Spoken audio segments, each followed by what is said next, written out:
Olá, Motolama na área. Hoje vamos falar sobre um assunto que muita gente me pede. Como fazer aventura off-road sem medo, sem desespero e sem cair. Porque andar no off-road é uma das coisas mais divertidas que você pode fazer em cima de uma moto. É liberdade, é técnica e é superação. Mas também é o lugar onde mais aparecem erros de quem está começando. E tá tudo bem, eu também já fiz isso muito. A ideia desse vídeo é mostrar o caminho mais simples, mais seguro e mais divertido para você entrar na terra do jeito certo. Quando eu comecei, minha turma era totalmente crua no que tange fora de estrada. Era tudo como chamavam na época de prego, ou roia em termos mais atuais. Não tinha ninguém para ensinar. Eu lembro que um belo dia alguém comentou: tem um tal de andar em pé, diz que melhora a pilotagem. E essa foi a primeira dica que eu aprendi. Hoje em dia é fácil começar. Além de ter muita gente com bastante experiência para dar as dicas, tem ótimos vídeos tutoriais na internet, e isso sem falar nas motos atuais que são verdadeiras mães no que tange o off-road. Na época era DT, XL, e tinha FBM também. O primeiro erro que eu vejo de quem está começando a pilotar no off-road é querer andar na terra como se estivesse andando no asfalto. Aí não dá certo. Porque o off-road é outro universo totalmente diferente e muito mais divertido. O piso muda o tempo todo. É grama, cascalho, pedra, roubada e tem até o buraco que não estava ali ontem. Quando você entra na terra, a regra muda. A moto não precisa ficar colada no chão o tempo todo. Ela vai mexer, vai balangar e escapar. E adivinha? Isso é normal. Então a primeira lição é: deixa o trem fluir. Não briga com a moto. Sente o terreno. Deixa ela trabalhar sozinha. Porque quanto mais você tenta controlar a moto, mais ela vai se tornar imprevisível. Quando você solta e deixa ela fazer o trabalho dela, aí sim as coisas começam a fazer sentido. Lembra, a tendência da moto é ficar em pé. Nós que atrapalhamos. Agora vamos aos 10 erros que eu mais vejo o pessoal fazer. Porque esses são os erros que mais causam tombos, frustrações e desistências. Então preste atenção, Motolama começando agora. Minha moto venenosa vai passando lá na roça e as vaquinhas... Olá, sou Arlindão, piloto de rally enduro e nas horas vagas editor do Motolama. O primeiro erro é não estar inscrito no Motolama. E o segundo é não dar o like. E o terceiro é não compartilhar com seus brothers que estão precisando aprender alguma coisa. Mas antes de entrar nos erros de pilotagem, só quero lembrar que no dia 23 de maio vai rolar aqui em Carvalhos o segundo Classic Enduro de Carvalhos. Não percam! Logo logo vamos estar divulgando como é que vai ser o evento. Vai ser divertido de novo. Te vejo lá! Agora vamos aos verdadeiros erros de pilotagem. Primeiro, sentar muito atrás. Muita gente senta no fundo do banco como se estivesse saindo para viajar 500 km. Na terra, isso é uma armadilha. Além da frente ficar muito leve, você sentado lá atrás, seu braço fica esticado.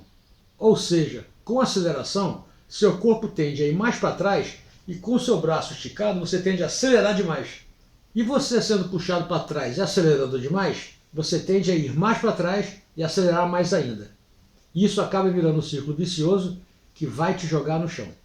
A solução é simples. Senta perto do tanque, bem no meio da moto, que além de não jogar seu peso para trás, você fica neutro e pronto para reagir. A moto dança e você dança junto, e isso muda tudo. E o melhor, a moto fica equilibrada. Segundo, usar os 4 dedos na manete. A autoescola, ou motoescola, te ensina a ficar com os 4 dedos na manete. Mas no off-road, isso é uma faca de 2 legumes. Com os 4 dedos na manete, só sobra o dedão para segurar o guidão.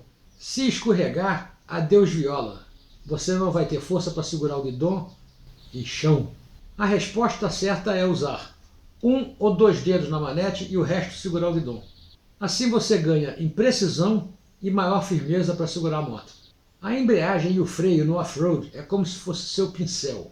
É com eles que você desenha a pilotagem. 1 ou 2 dedos vão te dar o controle fino, sensibilidade e o poder de reação e, fundamentalmente, a firmeza que só o dedão não vai te dar. Terceiro, acelerar demais para sair. A sensibilidade na manete do acelerador é primordial para uma boa pilotagem, principalmente na hora de sair. E se estiver usando uma moto de competição com um motor mais forte, essa sensibilidade então passa a ser mais fundamental ainda. Antes de sair andando na moto, sente o acelerador e sente a posição que a embreagem vai começar a soltar, para você poder coordenar acelerador e embreagem para a moto sair suavemente. E isso é importante para não pagar mico na frente da galera. Quarto, soltar a embreagem de vez. Essa é universal. Todo mundo já fez isso. O cidadão sentiu a moto começar a andar, desliga o cérebro e larga a embreagem. Ou a moto morre ou te joga longe. O jeito certo é soltar a embreagem milímetro por milímetro. Sinta o ponto que a moto começa a andar. Aí sim, acelera com calma. Controle fino é tudo. Lembra do pincel que falei antes? Pois é. Você não está pilotando um carro automático. Você está pilotando uma moto que exige diálogo constante entre você e o motor. Quinto, andar só em primeira. A primeira marcha é muito violenta no fora de estrada. Em primeira, você perde o controle fino da aceleração. Se você acelerar demais, dá um tranco violento. Ou ela sai debaixo de você, ou você vai direto numa árvore. E se acelerar de menos, a moto morre e você cai. Comece suave. Sinta o ponto da embreagem. Acelera só o suficiente para a moto começar a andar. Aí sim, joga a segunda. A primeira marcha é curta e forte, e ela responde rápido demais. Por isso você tem que ter cuidado. Depois que a moto estabiliza, aí sim troca a segunda. A segunda marcha é amiga dos iniciantes. Ela deixa a moto dócil, suave e controlável. Muita gente fica com medo de trocar de marcha e trava na primeira. E se você quer andar mais de 10 km por hora, precisa trocar de marcha. Em primeira, além de colocar mais estresse no motor, na corrente e todo o sistema de transmissão, você vai se cansar muito mais rápido. Sexto, fixar o olhar na frente do paralama. Esse é um reflexo de medo. O cidadão tende a olhar para os 5 metros na frente da moto. Só que no off, a dificuldade não está nos 5 metros, está nos 30. Olha sempre para longe. Lembra que a moto vai para onde você fixar o olhar. Quer desviar de um toco? Olha para a parte limpa da trilha e não para o toco. A tendência do seu corpo é seguir onde você está olhando naturalmente. Se você olhar para o buraco, vai cair no buraco.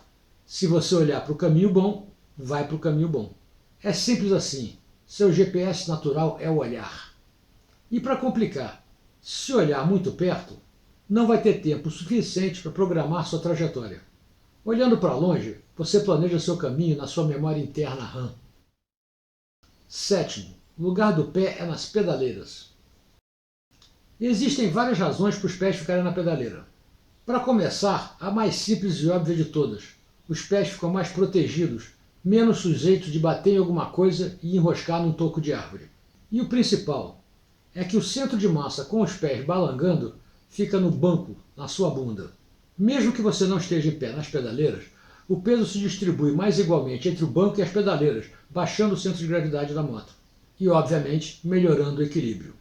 Nosso cérebro tem a tendência natural que qualquer ameaça ao equilíbrio, a gente coloca os pés no chão. É natural. Parou, pé no chão. E isso é interessante, porque a primeira vez que eu fiz uma trilha de quadriciclo, toda vez que eu parava, botava o pé no chão. E o quadriciclo tem 4 rodas, não precisa. A primeira vez que numa roubada ele ameaçou morrer, eu botei o pé no chão, a roda de trás quase passou por cima do meu pé. Então é um hábito muito bom manter os pés na pedaleira. Melhora o equilíbrio e evita roubadas. Oitavo, não andar em pé. Andar em pé nas pedaleiras é o superpoder do off-road. Quando você fica em pé, o seu corpo vira uma suspensão extra. Além de deixar o centro de gravidade mais baixo, a moto trabalha melhor. Você tem mais equilíbrio, mais visão e mais controle. Muita gente acha que andar em pé cansa. Cansa se você fizer errado. O segredo é joelhos levemente flexionados, pressionados contra o tanque, quadril solto, ombros para frente e mãos leves no guidão. Assim você não cansa, flutua. E aí entra uma coisa que muita gente não pensa e faz toda a diferença, o conforto. Porque para andar em pé, você precisa de estar solto. relaxado e com o quadril funcionando sem nada te incomodar. É aí que eu tenho que falar das cuecas Pauscher. Eu comecei a usar em rolés mais longos e, brother, muda mesmo. Elas não ficam entrando na bunda, enrolando na perna, não tem costura lateral pegando no movimento e o tecido respira bem. E tem a parte mais importante, mantém seus documentos guardadinhos sem ficar balangando. Parece um detalhe bobo, mas quando você passa o dia inteiro em pé na moto, qualquer detalhezinho faz diferença. Então, equipamento começa no básico. Se você vai ficar o dia inteiro mexendo o corpo, mantenha tudo confortável. Visite o site da Pauscher e use o código MOTOLAMA05 que você vai ter um belo desconto. Confere lá. 9. Achar que você aprende sozinho. No off-road ninguém evolui sozinho. Ter alguém experiente do seu lado é ouro. A pessoa te dá dica, corrige sua postura, te ajuda quando você atolou e, principalmente, te salva de fazer cagada. Mas se não tiver alguém experiente, faz um curso. Um cursinho simples acelera seu aprendizado. Mas independente da experiência dos seus amigos, nunca vai para a trilha sozinho. Isso é pedir para dar ocorrência. Quer seja ajudando a desatolar ou a levantar a moto se cair num lugar esquisito, e o mais importante, em caso de acidente, você não está largado sozinho no meio do mato sem sinal de celular. Ou seja, nunca vai andar de moto sozinho. Sempre vai com alguém. 10. O medo que atrapalha. Agora vamos falar do elefante na sala. O medo é real no off-road. Ninguém admite, mas o medo de cair, de acelerar e de virar passageiro na própria moto. Isso é completamente normal. O medo mexe com nossos instintos mais básicos, o barulho alto e o medo de cair. São duas fobias que nós nascemos com ela. Então, no fora de estrada, você está literalmente lutando contra os seus medos mais básicos. E isso é ok. Não é para ignorar o medo. Graças ao medo você evolui e evita de fazer coisas que você não deveria. É para avançar junto com ele. Um pouquinho de cada vez. Cada curva que você acerta, cada marcha que você troca, cada roubada que você vence, te dá mais confiança. E quando você percebe, aquilo que te dava medo vira a principal razão para você querer andar de moto todo fim de semana. O pessoal chama isso de adrenalina. A evolução no off-road é uma escola da vida. Você apanha, melhora, apanha de novo, melhora de novo e assim a vida segue. Não é linear. Um dia você voa e no outro parece que desaprendeu tudo. E tudo isso é normal, completamente normal. O off-road é isso. Constância, aprendizado, paciência e diversão. Cada vitória pequenininha vira combustível para a próxima. E quando você percebe, a trilha que ontem parecia impossível vira mais um domingo divertido. E tem uma coisa que vale ressaltar. A confiança que você constrói andando de moto vai muito além da moto. Quando você supera o medo de cair, quando você aprende a controlar a moto em terreno imprevisível, quando você descobre que é capaz de fazer coisas que pareciam impossíveis, isso muda você como pessoa. Você fica mais confiante, mais disposto a encarar os desafios da vida, porque você entendeu que a maioria das coisas que nos assustam são produtos da sua cabeça e que a gente consegue superar. E, fundamentalmente, que no final tudo dá certo. Se não deu certo ainda, é porque não chegou no final. Então, se você quer começar no mundo do motociclismo, começa assim. Postura correta, olhe para longe e respeite a terra dos outros. Com isso, você está anos-luz na frente da maioria dos iniciantes. O resto vem com o tempo, e o tempo na moto passa rápido demais. Então é isso. Bons passeios, divirtam-se andando de motos, e até a semana que vem. Um abraço. Fui. Minha moto venenosa.